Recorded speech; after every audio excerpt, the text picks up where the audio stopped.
We might be hurting some feelings today. I've been doing things that they told me I should never do. I've been doing things that they told me I could never do now. Never do, I could never do. I've been looking back and I'm the only one who ever knew. My dreams began to turn out.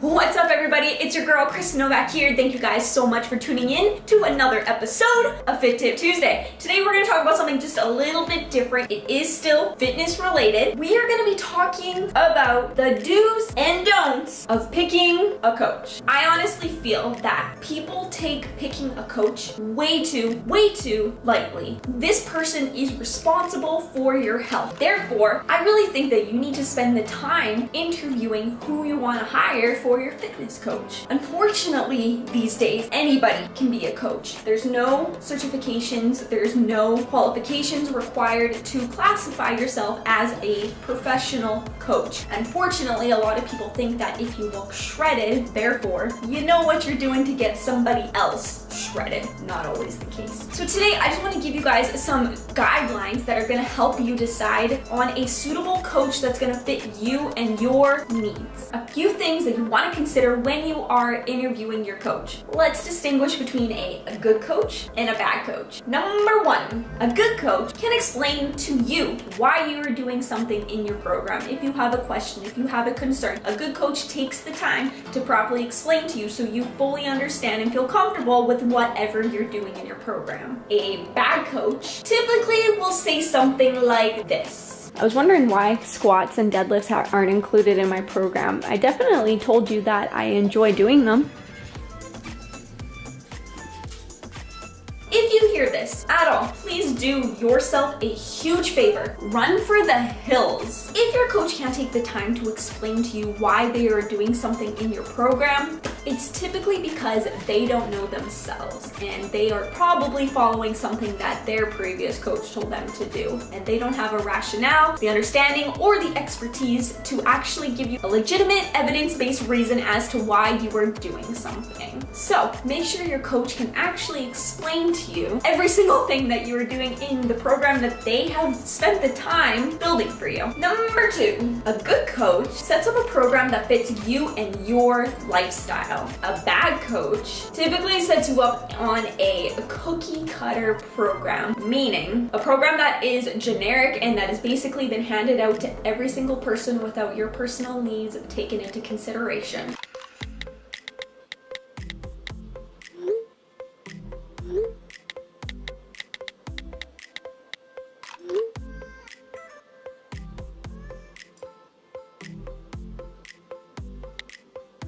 The biggest thing that makes up a good coach is that they understand that there is not one person who is identical. And because of that, your macronutrients aren't going to be the same as everybody else's and your training program isn't going to be the same as everybody else's. So a coach should actually take the time to analyze what your current situation is and build a program around that. Not everybody is built the same, therefore there should not be two same programs out there. And number three, last one, a good coach uses principles to fit your life. A bad coach uses the same principles for all their clients despite the individual.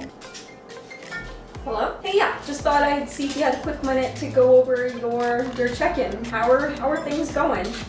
Actually, like I mentioned in my questionnaire, is it possible for us to communicate over email? I actually don't have any minutes to be talking on the phone. Oh, well, actually communicating on the phone is just what works best for me, so yeah. Oh, okay, so once a week? How long are the phone calls?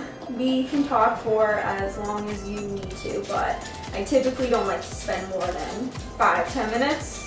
Okay, I'll make it work. Our ways of communicating have drastically advanced, especially in the last 5 years. There is not one way to communicate anymore. Everybody receives information differently. Some people respond positively through information through email, others through video conference, others it might be actually a phone call. So whatever that is, to allow the clients to understand and make sure that their needs are being met, principles by coaches, by us, need to be adaptive so that we can ensure that we are actually giving the information to our clients and being able to communicate that information to our clients as best as we possibly can. Good coaches need to be adaptive as technology advances and to understand how their clients communicate best and what's going to allow them to adhere to your program. At the end of the day, make sure you guys are choosing a coach who you feel most comfortable with. This is your health at the end of the day. Take it seriously.